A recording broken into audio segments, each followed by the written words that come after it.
Um, First and foremost, I want to credit Sam Jones in our NCCU athletic department. He meant the world to me. I'm a born Bostonian, and the district in which we live, there's so many celebrity stories about Sam.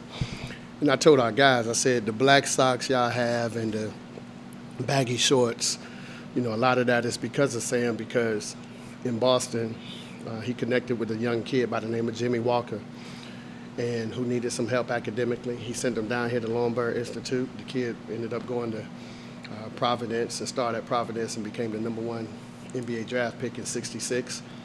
Went to Detroit and had a son by the name of Jalen Rose, and that started the Fab Five. So all of this culture that we even see on the court, that's really because of Sam Jones, right? In great deal. And so I told them it was a little pressure because his family, after the unveiling, they said, Coach, you got to win this one for us. I was like, good God Almighty, like, whoa.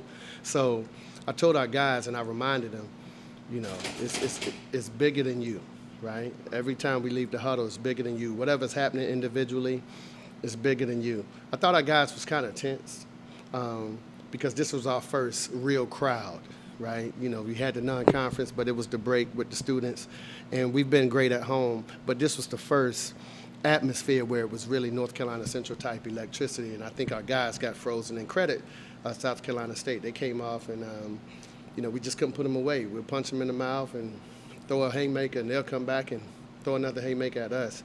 I didn't think we played well at all, but it's much better to be discussing not playing well after a victory than it is a loss, right? And so I told our guys, sometimes you got to win it ugly, sometimes you got to win it the way it's not necessarily planned, but I thought we made significant plays at significant times down the stretch, and I thought that was the difference. Yeah, we got to take care of the basketball. Eric Boone and Fred Cleveland, they're so tired of me every day on them, right? But you have to value the basketball. We had 21 turnovers as a whole. That's way too much. I don't care if we're playing the Boston Celtics. That's too many turnovers, right? No one is doing that much to force us to throw the basketball that way. And a lot of those was unforced. So we have to be better. We got to coach better. We got to prepare better. And I just told them we got to go back to the drawing board because, look, man, the margin of error is slim. You look throughout this conference, like every game is going to be virtually decided by one possession, right? So we got to be at our best at all times and, get back where we're in the winning circles, but get back to playing North Carolina Central brand of basketball. You talk about, just winning at home here. You guys continue your winning streak today. You're 8-0 at home here in McDougal in the Clinton Arena.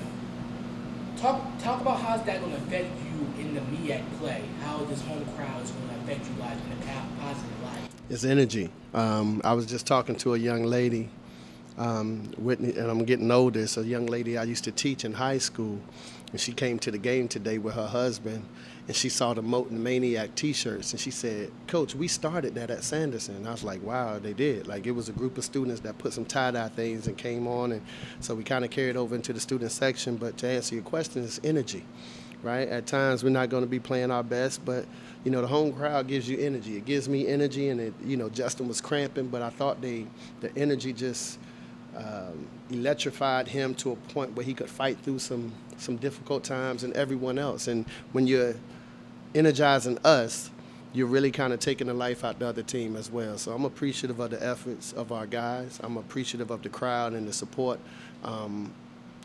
because our student body, our fans are the best. We're the best in the business. And it's a great atmosphere. It's an electric atmosphere. And I'm just grateful for them, and I hope they continue to come out and support.